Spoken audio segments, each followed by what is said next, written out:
Good evening, welcome to A Foreigner in the Philippines. Well, what a world we're living in at the moment. Our children are in charge of us, aren't they? That's how it seems. The latest big disturbance is Raffi Tulfo, and how when a teacher was accused by the parents of a child of putting the child outside the classroom because he was misbehaving. Apparently he was throwing stuff at the teacher. Well, it might be okay in Hollywood and as the basis for starting a movie, and there have been a few movies like this, but in actual fact the teachers, if nothing else, should actually be respected as adults by the children that they teach. And teachers are placed in a very difficult position when they are tried, their patience is tried beyond their endurance. And what then came on about this, I'm sure that you must have seen this, but maybe if you're abroad you haven't actually been able to see the publicity that's come about from this Raffi Tulfo action. What Mr. Tulfo did was he got in touch with the teacher. He apparently asked the parents, well, what do you want? Do you want this teacher to go to prison or just, have her license revoked? Now this is all without any kind of a trial or hearing or anything. And Mr. Tulfo is, when it comes to it, is a celebrity, and therefore doesn't have any real legal standing. So, for me, I think that it was rather severe that he should suggest that if the teacher in question did not voluntarily give up her job, her license to teach, then there would be criminal action, and apparently it could come in for child abuse. Oi. Like most of the people that rose up and protested about this, doctors, nurses, teachers, all people, attorneys, people who, like me, have gone through some discipline at school. Now, when I was at school, the idea that you would throw something at a teacher was just beyond comprehension. You didn't actually answer back to a teacher, and I had my sad stories as well of having abused by teachers. When I went to school, each teacher had either a cane or a strap, and if you misbehaved, you got it. You got the belt or the cane, and hence that popular expression, certainly in the UK, of getting 6 of the best. So it does beg this question where our children are being treated by just complete compliance with what their wishes are, which just seems to me to be counterproductive. Now, one of the things that I hear Americans who I meet coming over, visitors, there's a phrase that they all seem to use, and it's called the nanny state. And most Americans coming over seem to have reached the opinion that they are part of a nanny state where children are just allowed to, that children never hear the word no. And it just seems an irony, because children are best when they know their boundaries. If you think about it, if you play a game of football, you don't have the world to play that game within. You have freedom within the barriers set by the perimeter of the field, and you have a finite set of actions and runs and all of this. That it's a definite thing. It's not something where there are no boundaries. There are boundaries, and you play a game to the best of your ability within the discipline of the boundaries that as they are set. And they, if you're playing football when you're a kid and it's only a small ground that you're playing on, we used to put a jacket down on each side, jacket on this side and a jacket on that, and that would be the goal posts, and it was as short as it had to be in order to play the game within that playground. So we need surely to have discipline. Now, there are various ways of disciplining a child. You don't have to be beating a child. Nobody's really suggesting that. But this particular teacher, she obviously must have said, well, if you're going to behave like that, we don't want you in the class, and you have to go and sit outside. What's wrong with that? So evidently the child wasn't used to being disciplined and started to react against that. And then when the teacher, as I say, was tested beyond her endurance, and I guess she must have smacked him, he went home and told his parents, and his parents go and get in touch with Raffi Tulfo. What are we making Raffi Tulfo be? What's this this position in our society here in the Philippines where Raffi Tulfo is able to bring actions against people? Well, we see him being very level-headed when it comes to various injustices against one party or another, sometimes with a great deal of money attached and sometimes with a lot of heartache, and we usually see him acting in a very level-headed way. But this particular case, it just seems like he didn't do quite so well on the level-headedness, and apparently he has retracted what he has been talking to this teacher about, and now she's in her 50s. Just imagine what would have happened to that lady of all of these years of dedication to teaching kids, and then for this one way of dealing with something, with a child that evidently wasn't being disciplined at home, and for that mistake she loses her job, and she would have been losing her job based on the decision that was made by the parents and a celebrity on television. We can't really let that happen. During our own trials and tribulations, lots of people said, go to Raffi Tulfo and he'll sort everything out.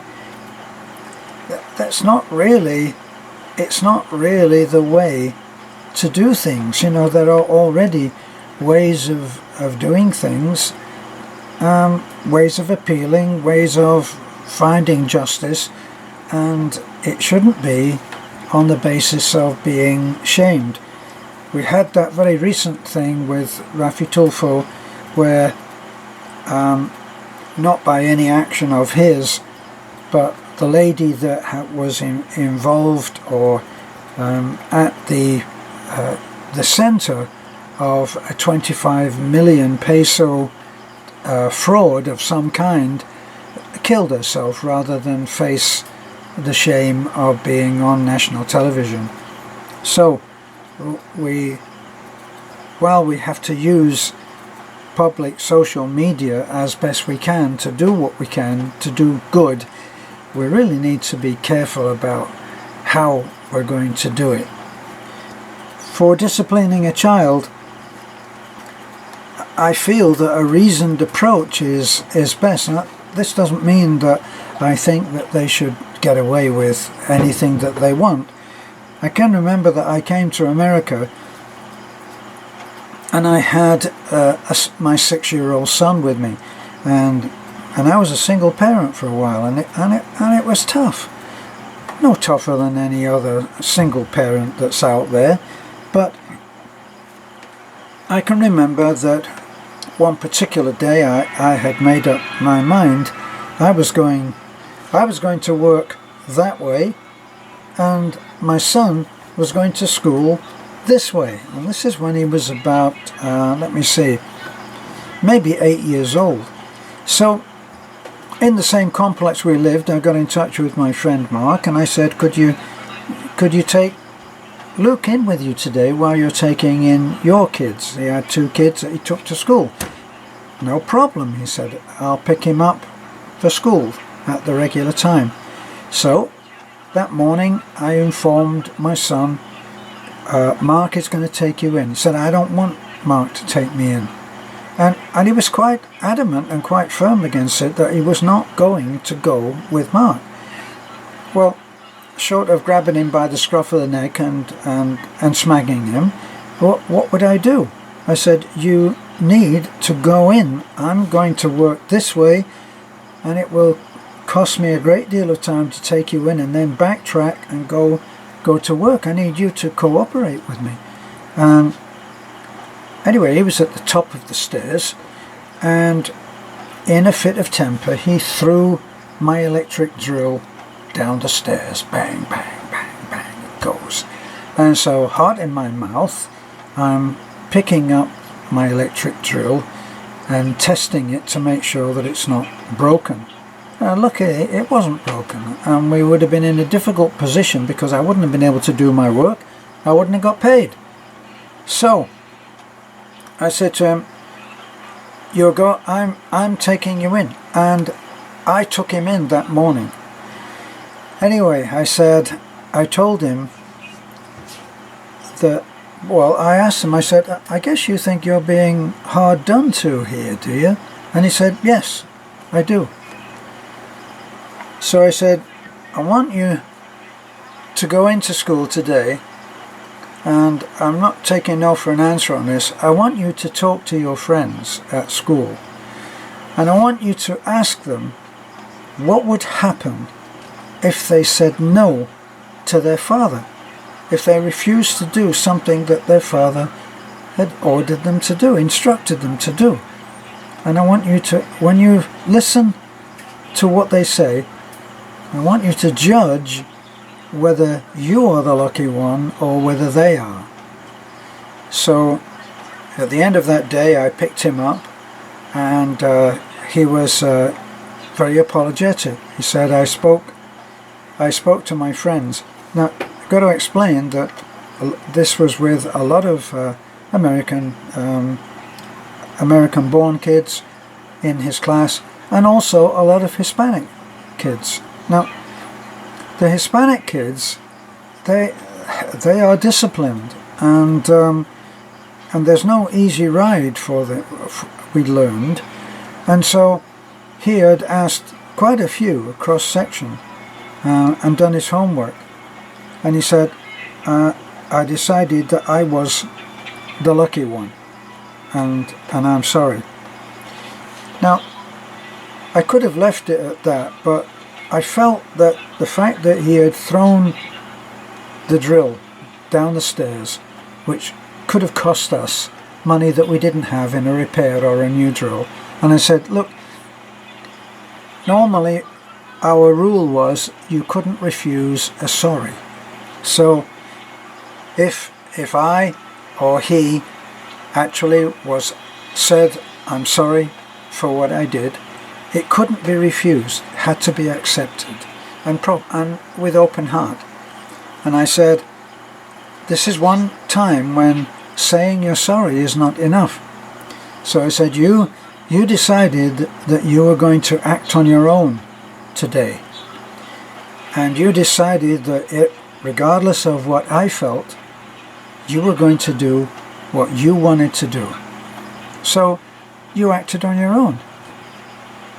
So I said, so for 5 days you will act on your own. I will be here. I will still be your father. I will still love you. I will still protect you. I will be here when you go out to play, and I'll be here when you come in. But there'll be no stories at night. There'll be no affection. I won't give you any hugs. I won't do all of those things that I do when we are together as a team. And that will go on for 5 days. I won't help you with your homework. You wanted to be on your own, you wanted to make a decision on your own, then you are on your own. So, got to tell you, that was the most difficult 5 days of my life. Because I wanted to help. I wanted to give him a hug when he came home. I didn't want to be separate. I didn't want to withdraw my affection. But I felt it was an important lesson. Well, at the end of 4 days, I said to him, "How's it going?" And he said, "It's very hard. It's very hard." And I had to agree with him that it was very hard. He continued and he served out his punishment, and at the end of it we reunited, and I said, "Okay, that's it, the punishment is over." But learn the lesson. We are a team. We are supposed to help each other. There's only you and me. What's that phrase? You and me against the world. And that's how it was. And I think that he learned a valuable lesson there. I never laid a hand on him, did I? But at the same time, I did, in some way, in another way, make him look at the way that life really is. That you can't just say no. You can't just say no to someone who is ultimately in authority, like a father. So that was the way that worked, and that was discipline, and it was tough on both of us. Now what I found here is that with the kids here, punishment is not carried through, and this is what I rather think was the case with this kid who felt that he could actually throw something at a teacher. Amazing. So if you set a punishment, then you have to carry it through. If you set a limit, if you set a boundary, it must be kept to. It must be enforced, and it cannot be wishy-washy.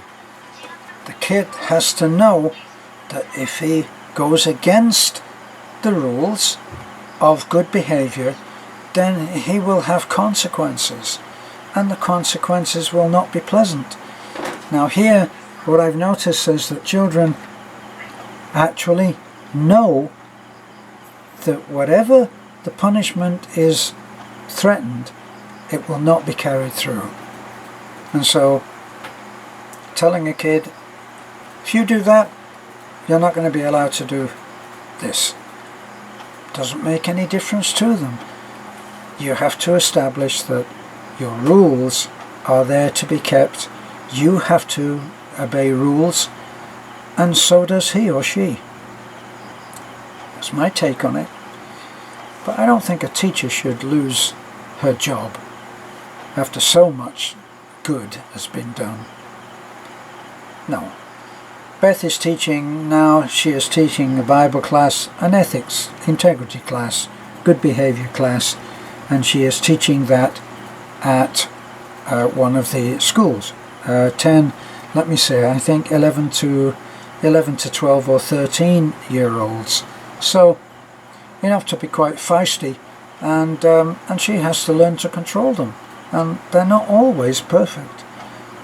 So you have to learn to discipline as well as be disciplined. It never hurt anybody to be disciplined. Thanks for watching. This is a foreigner in the Philippines. Bye for now.